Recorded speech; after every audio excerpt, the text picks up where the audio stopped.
মা তোর কি হইছে? আব্বা, আমার কেমন জানি লাগতেছে। হাঁসের ডিম আর মাশরুম খায়া মাথা ঘুরতেছে। কে দিছিলি এই হাঁসের ডিম আর মাশরুম?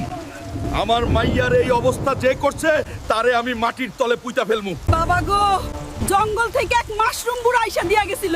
কোন দিকে গেছে? আজকে তার হাড্ডি মাংস আলাদা করমু। ওই মাশরুম বুড়া, সামনে আয়। আমার মাইয়ারে বিষ খাওয়াইছস, আজকে তোর মাশরুম ভর্তা বানামু। এত চিল্লাস কেন? আমার রাজত্বে আইসা আমারে ভয় দেখাস? আমার মাইয়ার এই দশা কেন করলি? তাড়াতাড়ি সুস্থ করার মন্ত্র বল। আমার মাশরুম খাইলে সবাই হাঁসের মতো খুব সুন্দর হয়। সুন্দর? তোর সুন্দরের গুষ্টি কিলাই। জলদি ভালো করার মন্ত্র ক, নাইলে তোর 12টা বাজামু। আর মারিস না।